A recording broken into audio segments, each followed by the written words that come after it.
Good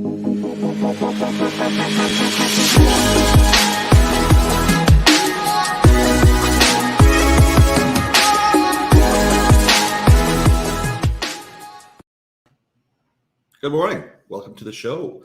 Today is Blue Monday, actually, Austin. It is. It's the saddest day of the year. It is. It's the saddest day for BC, the 17th. I get affected by the amount of rain and whatnot. But I guess the message in that is we're not being cute or anything like that, but is make sure you get outside. Today will be tough because there's not a lot of sun, but vitamin D comes from the sun. If not, take your supplements. It's super important for your health. And as it should always be, what we've learned over the lack of information on treatment and about health overall is that's where the focus where we should be having is how is our health? How is our overall health and well-being? But besides that, middle of January, we've got Austin right with us. I made it out here. I escaped the frozen tundra that is Alberta. It has been cold there. It has been cold. But hey, it's nicer out here. You guys think it's cold? I think it's lovely. Nope. So I think it's beautiful out here. So welcome. We're glad to have you. What are a couple of things we should be looking at? Well, one thing that I'm going to be keeping an eye on, because we like to talk a lot about supply chain issues and potential problems in the supply chain moving forward. We've expected 2022 to be a bit of a rough year to start on that. One tangible kind of way to look at that is going to be how the economy and how supply chains respond to the vaccine mandate for truck drivers in Canada. Now, regardless of what anyone might stand on, whether they think that's a good idea or not, I think people know where we would stand on that. But it'll be a tangible kind of way to look and see, okay, how much is this actually going to affect our day-to-day supplies on stores and shelves? Because there's a lot of goods that come across that Canada-US border. They've all got to come across through trucks. There's no real trains that run across the border, and you're being left with a lot of truckers are actually not standing for these mandates and are walking away from their jobs rather than traveling into Canada. Yeah. This will be controversial to some that actually don't do a lot of research, but there's a lot of studies out there showing that the mandates have only hurt people more than anything else. They haven't provided any safety. And what would be obvious to that is that there's plenty of countries and states around the world that have no mandates right now. Yeah. And only specific ones have ramped them up. Now, mostly the ones in Europe have had massive pushback. And I'm talking massive. Mm-hmm. You won't see that in the news over here. But you have to go look for it. But that's what we say about anything. Is that taking that aside is that where you get your information from and why they're telling you information is critical and key. And if whenever I talk about mainstream news, people might think, oh, you just hate CNN. It's like, I do. It's total misinformation. Yeah. But Fox also has tons of misinformation. So I'm not picking one over the other. Mm-hmm. It isn't that one has to be wrong so that the other one has to be right. Like, if I don't like Biden, I must love Trump. Like, that kind of dichotomy doesn't exist. That's not how anyone who's reasonable should think. You should be able to be critical and criticize things because of reason. And that's how we run the show over here. And that theme, taken away from all the health things, is we look at the supply chain issue. We've been talking about it for a while. And if you don't think there's an issue now, wait till you stop trucks moving. Well, exactly, right? Like, it's going to cause a massive amount of supply chain. And especially, here in BC, it might not even affect as bad because BC is a province that's not necessarily as dependent on the trucker industry as Alberta, Saskatchewan, any of the landlocked provinces actually will be. BC still gets a decent amount of its goods through shipping, which has had its own problems over the last 6 months anyways. It's the port to get to you guys. Exactly, right? So that's where the problem's going to start to arise for us. Yes. And trucking is a challenging job as is it's dangerous, and especially this year with the level of snow we've had. Mm-hmm. That Coquihalla is a very dangerous road. Everyone in BC knows. Yeah. And when you pile on tons of snow, exceptionally dangerous. And I suspect that group that works that, they're not very pro forcing people to take medicine. I wouldn't think so, yeah. And the Coquihall's had a rough year anyways with flooding and stuff like that during the summer months as well. So the entire system is really going to be stress tested quite heavily. And tying into that as well, the Bank of Canada is going to release its business outlook survey for 2022. I think that comes out later today, actually. Yep. So we'll see kind of what their projection looks like. Another important date to remember for the Canadian economy specifically, January 26th, is they're going to announce their monetary policy decision and report as far as what are they going to start doing about interest rates and stuff like that. So the entire Canadian economy is going to get a massive shakeup over this next little while. The vaccine mandate for truckers is just one small part of that. That's great. And that's actually really impressive because we've talked about before, Justin said he has no interest in monetary policy. So I'm glad that there's someone is. Someone is. So that's excellent. That's good news. Yeah, so lots of news coming out. Actually, we were talking about interest rates too. Let's, or not interest rates, sorry. I wanted to talk about growth of business. Mm-hmm. And you should always, when we're looking at any of this stuff, China is really the key factor. Their control over battery energy metals, of all the resources required to build this future that we all want to see, is incredible. And their economy grew by 8.1% last year. That's very impressive. So while we in the West have been talking about absolutely ridiculous and silly mandates that are not supported by science, they've been growing their economy as they have been. They've been growing out energy.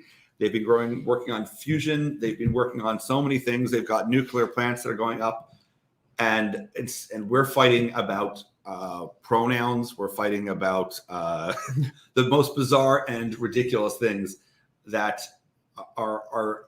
I know, as some people have said, like in other parts of the world, like in India, when they go, what a luxury and self-obsession, and that you can worry about these such problems. No, and it's true.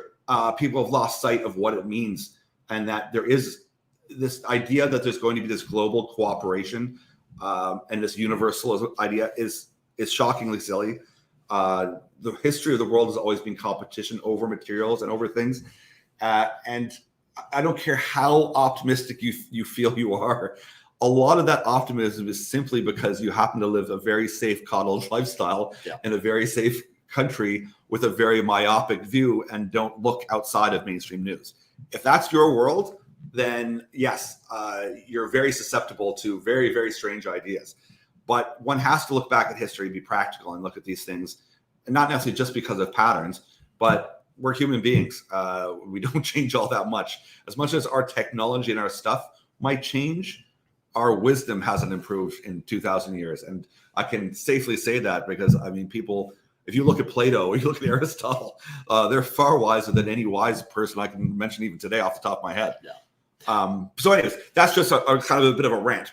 But it's important as well because, when we're talking about an economy that is dependent on these kind of non-renewable resources, there's going to be competition for that. And if you're willing to play that game, you can find ways to exploit it and manipulate it, as I would suggest the Chinese government is probably doing.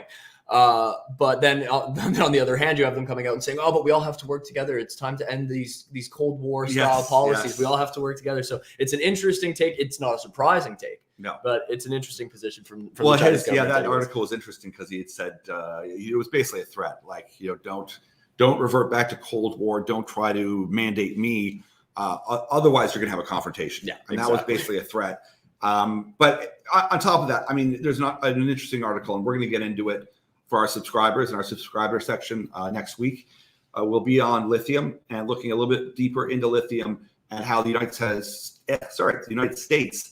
has a real supply problem. And once again, these are problems that can be dealt with very rapidly and very quickly. But the more that you rely on anything, like if your life is reliant on someone else for them to either feed you not like a child, if they, it's one thing if they are your child, like you're probably going to do your best to take care of them. If they're not, at some point they may not stop. They're like, no. If it's a government, maybe you're not very much useful anymore to us. A million problems can happen. You should become, as a person and as a country, have a reliable flow of goods and services and demand, and be able to readily address that right away. If you are requiring, or you have to deal with a country that's a partner, okay, that's a little bit better. But I assure you, trying to negotiate with a communist country is not coming from a position of power. Yeah. Well, and I mean, you look at every single industry where China is ramping up its not only its production, but also the level that it's retaining certain products and goods. We talked about grain last week and how much grain the Chinese government is literally hoarding at the time being. And that's just one small part of everything they're consolidating and maintaining on. So it's important for Western nations in particular, but for any nation to be looking at ways that they can be self-sufficient in everything. And lithium's a great one that I'm glad we're going to talk into. We're going to dive into it a bit on the subscribers only section of the page and look at, okay, what are some options for North American countries, Canada, the United States, Canada specifically, where we can look to solidify our supply on this. Yes. It's funny. I was speaking to a friend on Friday night and I was talking about supply chain. I was talking about this green future. And I said, you have to kind of wade through the reality and then the nonsense and the political nonsense. And the easiest way to do that is, I mean, we live in Vancouver here. The amount of buildings going up is astonishing. Yeah. I think they want to put another 1 million people downtown in the next couple of years. So they want to build the city out at a rapid pace. If you go to any of these builders, you talk to the builders, or anyone who's involved in building, the amount of charging stations in these new buildings, not a lot. Yeah. Not a lot. Like if you were going to have this massive green tide and everyone's gonna be driving electric, where are all the stations? And we're supposed to be the greenest place, Vancouver. There's not that many stations. You can imagine if 20% of the population decided to go electric, or 40 or 50 or 60. So by 2030, they're saying that this is going to come true. I mean, it's possible, but you don't see it. Yeah. And they're not in the new buildings. It becomes difficult to see how the infrastructure is going to be in place to be able to support and sustain that. Yes. I mean, I should say it isn't, but there's 2 or 3 in a new building. Yeah. There should be 50. There should be a lot. And just as a rotation of your car to the next car to get charged. I mean, there's a whole flow of reality that has to come. Never mind the fact that what's charging that? Where's the industrial change in the grid? Is anyone out there talking about that? So that was what kind of woke that person up to going, oh, wait a second. Yeah. Like there's our real issues and problems beyond just the absurd net zero, which, and I've said this before, if anyone ever uses the term net zero, they're not real. They're not serious. You can't have net zero coronavirus. It will never happen. And I'm not trying to be, I can safely say that it's not a prediction. It's just simply not possible. We've always had coronavirus. You will never have net zero carbon. It will never happen. I mean, it's just, that's what science is. It's very easy to replicate, repeat, and test. And whenever people use terms like that, you know immediately they're not talking about science. They're talking about propaganda. They're talking about ideas. And it's easy to succumb to those. And mostly, I know the types of people that will use them. Mm-hmm. And it's not that they're being purposely like, I'm trying to lie to you. It sounds like a nice slogan. Yeah. It's kind of like, why can't we all just get along? And those things have quite honestly been focus group tested to see what sounds like the catchiest, best slogan that people are going to resonate with. So that's exactly what it is. It's not actually anything that's based on like an achievable policy goal. It just sounds flashy. It sounds great. Yeah. Like 2 weeks to flatten the curve was something that had been focus tested and tried. And there's something that people were going to respond to positively. And that's the way that these things run. And I'll just throw that in there with that, because the response to that is people go, well, the science changes. Go, no, actually, before that, if you actually was a fan of science and looked at any of this stuff, you would have known that. That's why the people that were against it were saying, we have all the data already. Anyways, waking people up to that, I think waking people up to the energy crisis, to the supply chain, to what it would take is just as tough as waking them up to any other narrative. Because once again, it's human nature. You're fighting against a story, a narrative. And that story is being pushed and perpetrated on Netflix, on all of your TV shows, on all your radio shows, on all of your music, constantly bombarding you, telling you this. And I'm not saying it's totally untrue. It's not. I'm not picking it apart. I'm just saying the level of misinformation is exceptionally high, and it's not hard to check the reality of it. And walking through just a simple mind exercise like that, of like, how do you think that's going to occur? Yeah. And I ask people on the street, whether it's, where do you think your energy comes from? Oh, it comes from solar panels. I'm like, really? Okay. Walk me through that. Yeah. No idea. And they'll just say, oh, you're catching me off guard. I go, no, let's figure it out. Yeah, just no rush, no panic. Like, use your computer, whatever. Yeah. Let's grab a coffee. No. Yeah. So once again, we just accept things because we like a person. And if Anderson Cooper, who's a very likable guy, says, or who's the actor guy? Leo DiCaprio tells me that this is this. He earnestly believes it. Don't believe me. He earnestly believes it. Yeah. It's he's an actor. Yeah. They're actors. And I would never accept, I'm not going to take neurosurgery advice from Shaquille O'Neal. I'm not.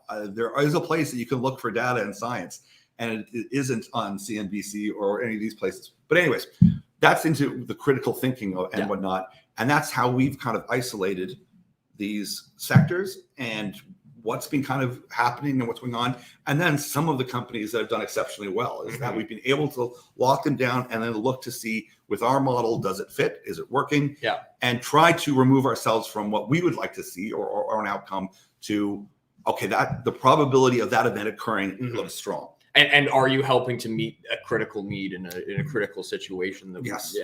That's important to look at as well. Absolutely. I mean, if you look at inefficient markets with products that people aren't paying attention to, you can often find a very good strategy within that.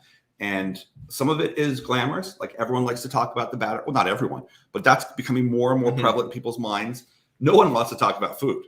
And that's why I love this whole food angle. If you're talking about different fertilizers, because that is a critical problem that's occurring right now. And it's going to be continued for the year. It's going to be a theme for the year. Yeah. And if someone's paying attention, they can, instead of, and I know some people say, listen, I don't want to profit off of a negative event.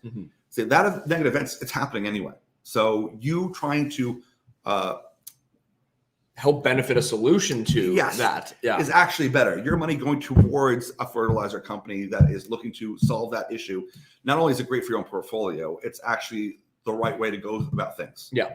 Well, and you can make the exact same argument with copper and the amount of copper that's going to be needed to ramp up that infrastructure in place for these electric charging stations and stuff like that. Is yes, there's going to be a great opportunity in the copper space, and it's going to negatively impact certain regions, but we need to be putting money into this industry, helping it grow, because it's going to be vital, instrumental, absolutely crucial to building out the infrastructure in the way that is going to sustain the kind of plans and the hopes for this net zero carbon emission future that we want to try to get somewhere close to.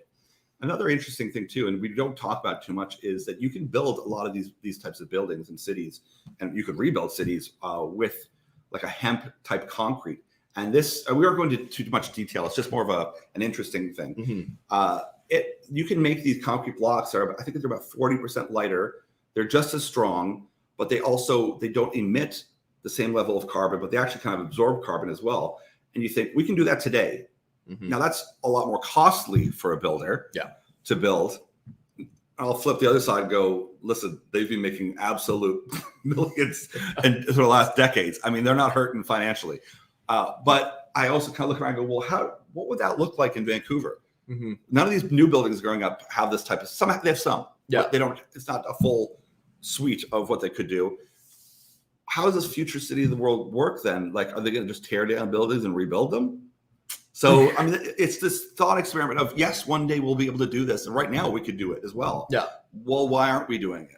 Well, because you get it, rather than targeting and focusing on positive solutions like that, you get government subsidies that aren't structured or targeted in a specific way. If you wanted to really accelerate the use of that kind of material, you say, okay, we know it's going to be more, it's going to be more pricey for a company to try to use this type of hemp-based concrete to build buildings. So let's incentivize them. Let's give them higher subsidy rates from the government to actually get that done. That would be a policy where the government can step in. And, I'm a free market kind of guy. It's not necessarily the way I think the economy should work, but it's a way to incentivize these companies to actually get over the line and start really making some moves on getting these kind of materials into buildings and starting to transition.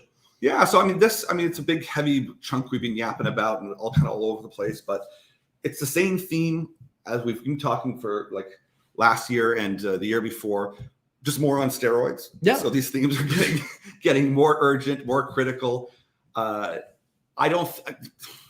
More people are turning around and kind of recognizing that these are issues that are happening. The COVID event has really highlighted the issues we have with this chain of doing business that we have to reevaluate. And if nothing else, one has to think, it's like follow the money. Well, follow the resources. Who has control of all the resources? Why aren't we having more control? Like, the thought from someone in Vancouver would be, well, it's not a Canadian company that's drilling. It's a Chinese company. Like, so what? Oh, so they're doing the harm.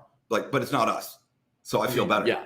And I don't understand this mentality of thinking. But in any event, listen, there has to be changes that come. And often to meet these things, you're not going to get the dream world you want. There has to be trade-offs. Yeah. Whether it's nuclear power or some other issue, it's time that we start really rationally thinking about things, looking at them reasonably. And if you can't put your biases aside and be willing to listen to someone to go, okay, I'm willing to look at what you're saying. I'm willing to look at this medical journal. I'm willing to look at this research report. I'm willing to do that. Then it's best just to take a step back and it's best to say nothing and let those that want to be curious and focus on the problems to try to solve them. Let them do the work then. Yeah, absolutely. And just go about your day and have a better day. Stop fighting with people. It's really that simple. Before we wrap up, I want to just touch on one thing really quickly. It doesn't really fit the theme of what we've been talking about today, but I know we have a lot of subscribers who got involved in Globex. Oh, yes. We did. So they had some great news from last week that I just wanted to touch on very quickly. They've got a deal in place with a company called Peak Prosperity. They've got over 440,000 YouTube subscribers. They've got over 150,000 members to their website. Okay. And they're doing a deal to get them signed up to Secure, the Globex data platform, at a discounted rate, but it's offered to all their members, which will hopefully start to see some ramping up of users, which is one thing we're paying really close attention to with Secure. Yes. The amount of users that will actually be using it. It's an awesome deal in place for them to kind of build that out further, get more people using the product, which is really the next key thing for the business is going to be the adaptation and getting more people to start using it. Because once, rather than saying, hey, you should start messaging me on this platform that I'm on. Yeah. If I can say, hey, you should start messaging all 10 of us on this platform, it becomes a lot easier to get the adoption from the public coming into it. So it's something that we're going to be paying close attention to. We love Globex. We love what they're doing over there. We love the product, but it's important to see them building out these kind of deals and access to a higher number of members, volume, and getting users on their actual product. So, and for the curious ones out there, I mean, I talk to friends and they don't realize the censorship that goes on the social media. They don't realize the amount of people that have been thrown off for just having a different opinion, the amount of PhDs, doctors, scientists, you name it. Yeah. Now we'll hear about the odd one, like the Alex Jones. So everyone will go, well, yeah, but Alex Jones, you should throw him off. I mean, I would say you shouldn't because he's kind of comical. Yeah. But it's the real people that are being thrown off that are the concern. Mm-hmm. And that need to have a system of being able to share information where you're not being farmed, because that data is being, it's obvious. I know the people out there that say, oh, I don't care. I'm an open book. It doesn't matter. Yeah. Chances are you're not really attracted to the low curiosity and critical thinking anyway, so you're probably not watching me anyway. But those of you who are a little bit critical and interested, your data is critical. It's very important. And even if you don't know why, let's give us a call. We'll do a whole show on it. Well, yeah, we'll spend an entire day talking about this if we need to. But it's important for people to wrap their heads around the protection is like you need to protect your data. You need to have specific rights over that. So I know we have a lot of people who've been interested in Globex. Obviously, you and I love it. We absolutely love it. So it was important for me to highlight that. Didn't fit the theme of today, but a good place I think to wrap. No, it is good. It's good, and we haven't talked to them about them as much. I think they're going to have a great year ahead. Yeah.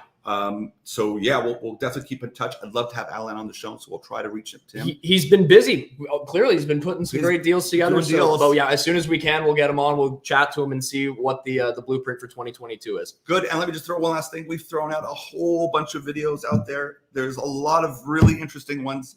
Right off the top of my head, the one with Goliath. I mean, they're sitting on a real interesting story. Yeah. Anyways, reach out to us. It's going to be quite a year. It's going to be ups and downs, people. So once again, having that right mindset is critical. And there's also a lot of opportunity. And you're going to find it on our website. You're going to find a little bit less that's out here in the YouTube public world, a lot more in our subscriber section. So come on in, come join us. It's going to be an awesome year. And hey, I'll throw a little tidbit out. We're 24 minutes into this, right? Okay. So if you stuck around all the way to the end, BassX is down a little bit today. I'm buying more. Yes. I'm going to buy a little bit more today. So just a little tidbit out there for people, and we'll chat to you guys on Wednesday.